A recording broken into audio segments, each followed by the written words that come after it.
Estamos de volta no programa Realidades, conversando hoje sobre questão de assédio moral no trabalho e violações dos direitos humanos com a professora Ilmara Vasconcelos, da Universidade Federal Rural de Pernambuco, ela que é doutora e pós-doutora em direitos humanos.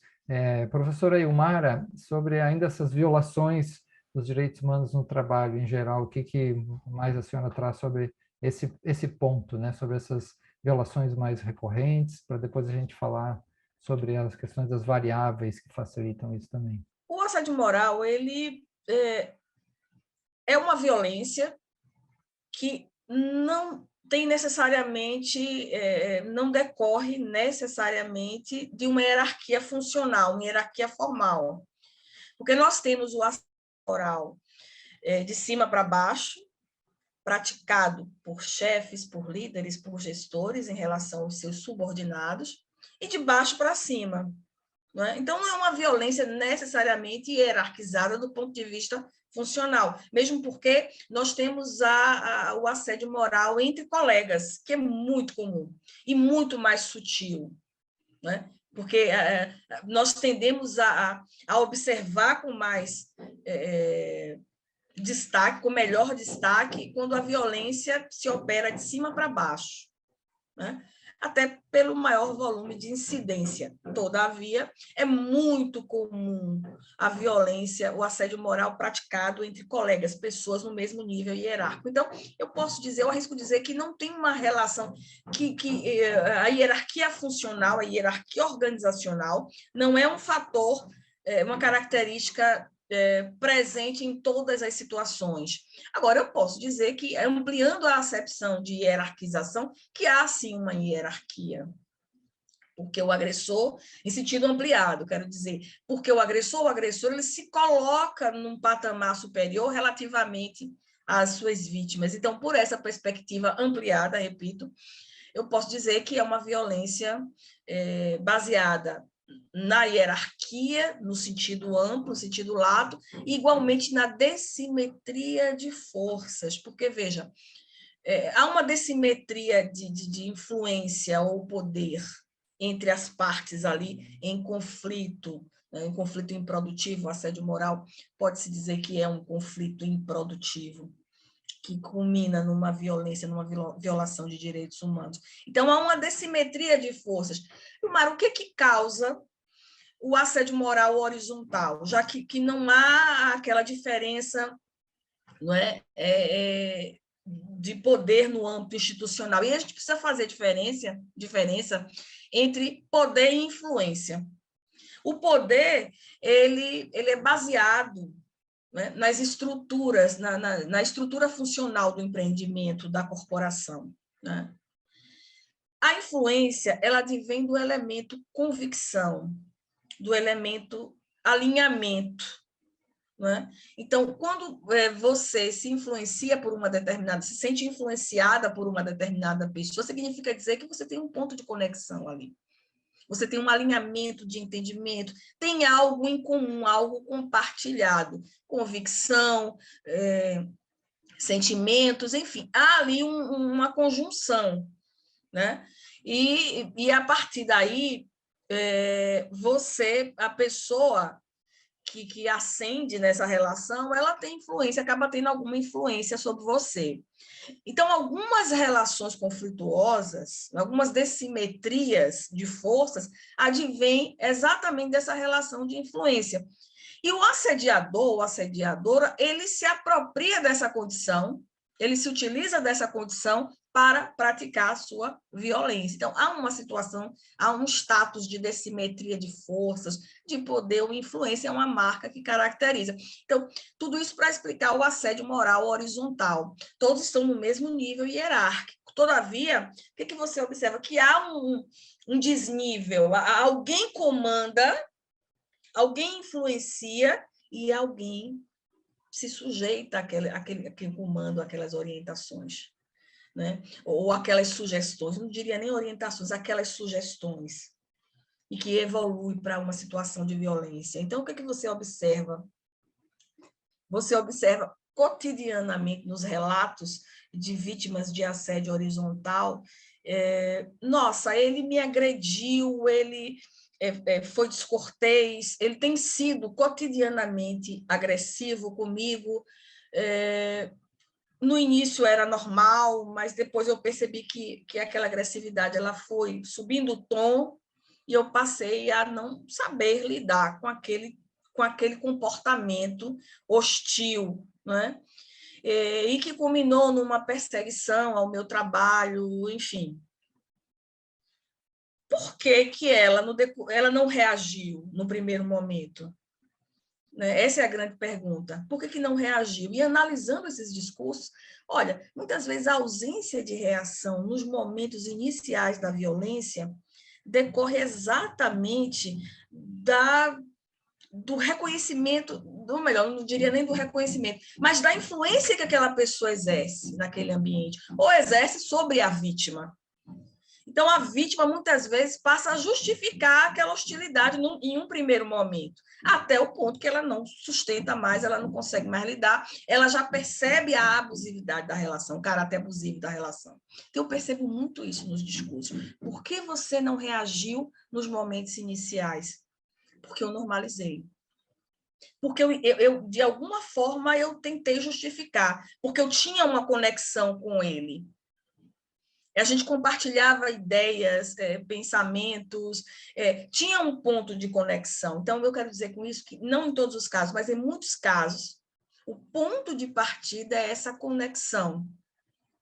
Que para uma pessoa que é violenta, naturalmente violenta, e que carrega seus preconceitos, pode ser o elemento facilitador, o meio necessário, ou melhor, o meio suficiente para iniciar um ciclo de violências.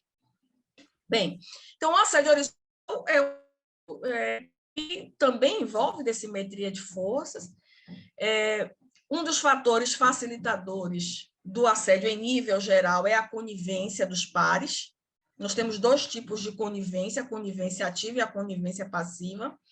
A conivência passiva ela é cortante, porque é como se o problema fosse da vítima, é algo entre a vítima e o agressor, isso não me toca, isso não me atinge, e por mim tanto faz.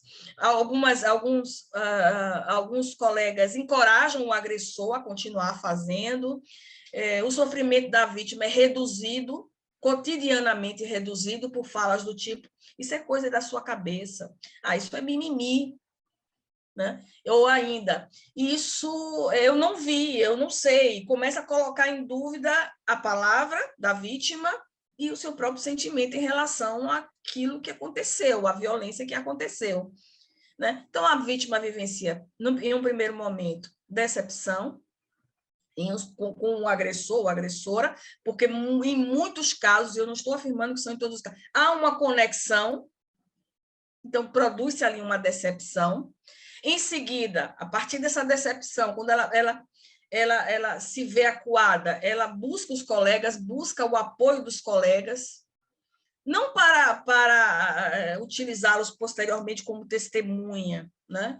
Nas narrativas que eu tenho escutado, não há uma intenção de processar em um primeiro momento, né? Há uma preocupação em resolver, primeiro em verificar se aquela impressão ela de fato corresponde a uma situação de violência.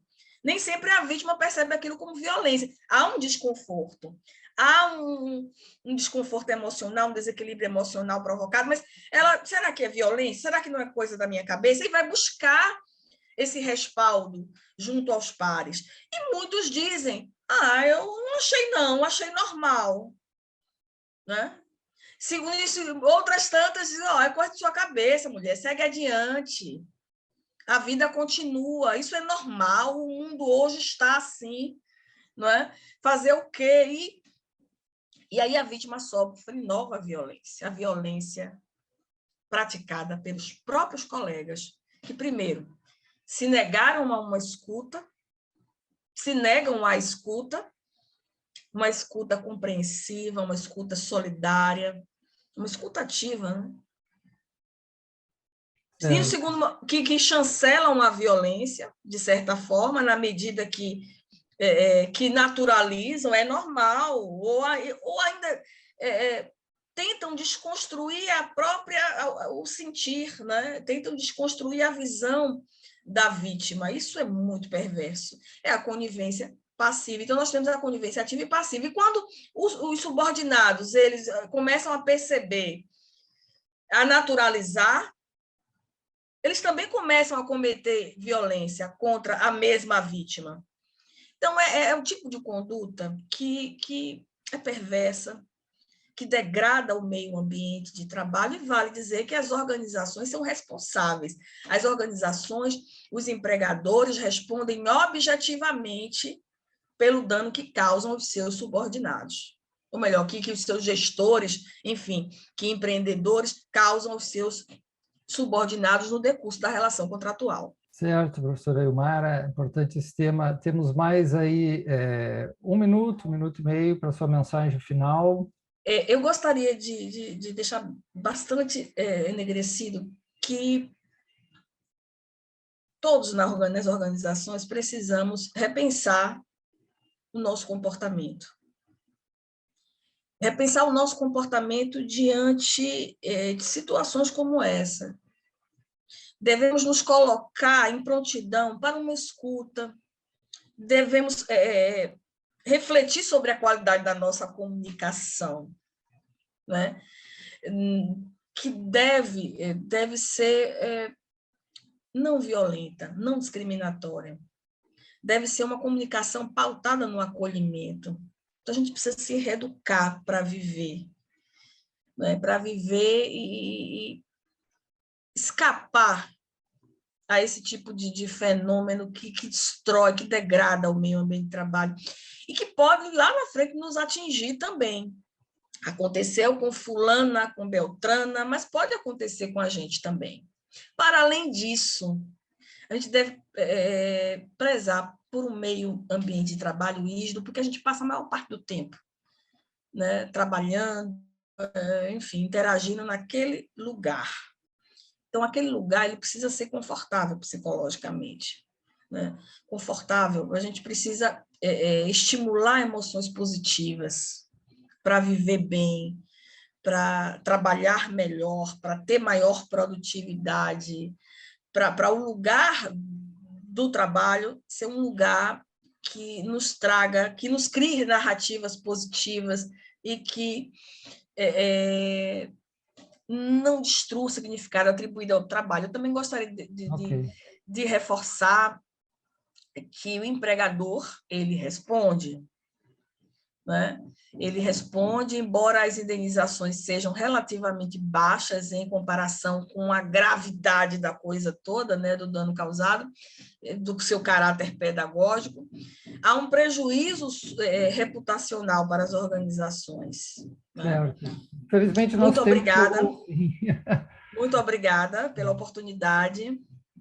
Eu que agradeço, né? Muito importante e crucial esse tema, né, professora? Então, agradecemos muito a presença da professora Ilmara Vasconcelos, né, conversando sobre o tema assédio moral no mundo do trabalho. Ela que é professora, né, doutora em Direitos Humanos, professora da Universidade Federal Rural de Pernambuco, e tem pesquisas muito intensas nessa, é uma pesquisadora reconhecida também na área. Obrigado, professor, e a todos, e até a próxima. Obrigada.